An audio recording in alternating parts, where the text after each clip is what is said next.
Hello guys, इस video में हम देखने वाले हैं एक्सरसाइज 10.1 का इंट्रोडक्शन।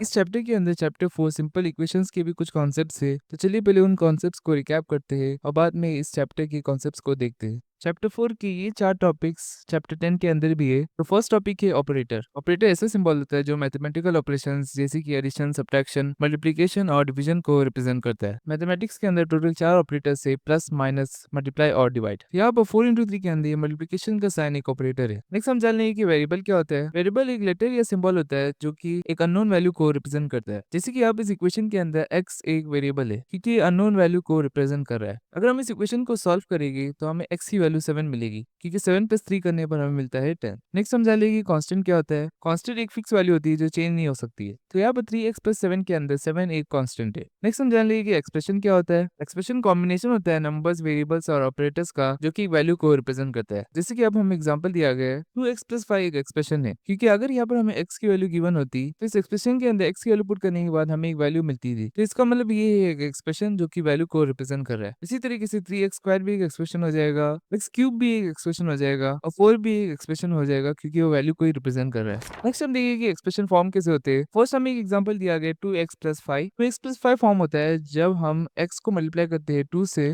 और बाद में उसके अंदर ऐड करते हैं 5 को। नेक्स्ट हम देखेंगे कि 3x² कैसे ऑब्टेन होता है। तो सबसे पहले यहाँ पर हम x को x से मल्टीप्लाई कर देंगे तो हमें मिल जाएगा x²। फिर बाद में x² को 3 से मल्टीप्लाई करने के बाद हमें मिल जाएगा 3x²। नेक्स्ट है x³ x³ को ऑब्टेन करना है तो हमें सबसे पहले x को x से मल्टीप्लाई करना होगा और बाद में जो x² आ रहा है उसे फिर एक बार x से मल्टीप्लाई करना होगा तो हमें मिल जाएगा x³। नेक्स्ट यहाँ पर हम इस डायग्राम की मदद से समझेंगे कि एक्सप्रेशन, टर्म्स और फैक्टर्स क्या होते हैं। तो यहाँ पर ये आ जाएगा एक्सप्रेशन क्योंकि हमें पता है कि एक्सप्रेशन कॉम्बिनेशन होता है नंबर्स, लेटर्स और ऑपरेटर्स का। इस एक्सप्रेशन के अंदर दो टर्म्स आ रहे हैं। फर्स्ट है 4x² और दूसरा है -3xy और यहाँ पर दोनों टर्म्स के अंदर से हमें तीन तीन फैक्टर्स मिल रहे हैं। तो यहाँ पर फर्स्ट टर्म के अंदर फैक्टर्स आ रहा है 4x और x और सेकंड टर्म के अंदर फैक्टर्स आ रहा है -3x और y। यहाँ पर नोट में भी दिया गया है कि सेकंड टर्म के अंदर हमने माइनस साइन को इंक्लूड किया था। तो इसका मतलब हमने एक्सप्रेशन 4x² -3xy के अंदर टर्म लिया था -3xy, हमने 3xy नहीं लिया था। तो इसकी वजह से हम लोग को कहने की जरूरत नहीं कि ये दो टर्म्स ऐड हो रहे हैं, सब्ट्रैक्ट हो रहे हैं। हम डायरेक्टली कह सकते हैं कि ये दो टर्म्स ऐड हो के हमें ये वाला एक्सप्रेशन मिल रहा है। यहाँ पर आपको एक चीज ध्यान में रखती है कि अगर हमें एक्सप्रेशन के अंदर सिर्फ एक ही टर्म दिया होता है जैसे कि 3x³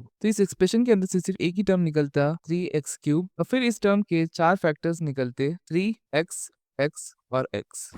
नेक्स्ट हम जान लेंगे कि कोएफिशिएंट क्या होता है। हमने अभी अभी ऊपर देखा था कि एक्सप्रेशन के अंदर टर्म्स होते हैं और टर्म्स के अंदर फैक्टर्स होते हैं। तो कोएफिशिएंट किसी भी टर्म के ऐसे फैक्टर्स होते हैं जो कि न्यूमेरिकल होते हैं यानी नंबर्स होते हैं। तो यहाँ पर हम ऊपर की टर्म्स ले लेंगे 4x² और -3xy। तो यहाँ पर 4x² के अंदर 4 एक कोएफिशिएंट हो जाएगा और -3xy के अंदर -3 एक कोएफिशिएंट हो जाएगा। यहाँ पर हमें एक चीज ध्यान में रखनी है कि कांस्टेंट को हम लोग कोएफिशिएंट नहीं बोलते। कांस्टेंट ऐसे टर्म्स होते हैं जिसमें कोई वेरिएबल्स नहीं होते जैसे कि x और y। नेक्स्ट हम जान लेंगे कि लाइक और अनलाइक टर्म्स क्या होता है। यहाँ पर हमें एक लंबी एक्सप्रेशन दी गई है। तो इस एक्सप्रेशन के अंदर से हमें लाइक और अनलाइक टर्म्स निकालना है। तो यहाँ पर लाइक टर्म्स ऐसे टर्म्स होते हैं जिसके अंदर सेम अलजेब्राइक फैक्टर्स होते हैं। तो यहाँ पर 2xy और 5xy के अंदर सेम अलजेब्राइक फैक्टर्स x और y है। तो यहाँ पर 2xy और 5xy लाइक टर्म्स हो जाएगी और अनलाइक टर्म्स ऐसे टर्म्स होते हैं जिसके पास डिफरेंट अलजेब्राइक फैक्टर्स होते हैं। तो यहाँ पर 2xy और -3x अनलाइक टर्म्स हो जाएगी क्योंकि इन दो टर्म्स के पास सेम अलजेब्राइक फैक्टर्स नहीं है। लास्ट में हम देख लेंगे कि मोनोमियल, बाइनोमियल, ट्राइनोमियल और पोलिनोमियल क्या होता है। ऐसा एक्सप्रेशन जिसके पास सिर्फ एक ही टर्म होता है उसे हम कहते हैं मोनोमियल जैसे कि 7xy और -5m और ऐसे एक्सप्रेशन जिसके पास दो अनलाइक टर्म्स होते हैं उसे हम कहते हैं बाइनोमियल जैसे कि x + y और m-5। यहाँ पर अनलाइक टर्म्स इसलिए दिया गया है क्योंकि अगर हमें ऐसा एक्सप्रेशन दिया होता 3x + 5x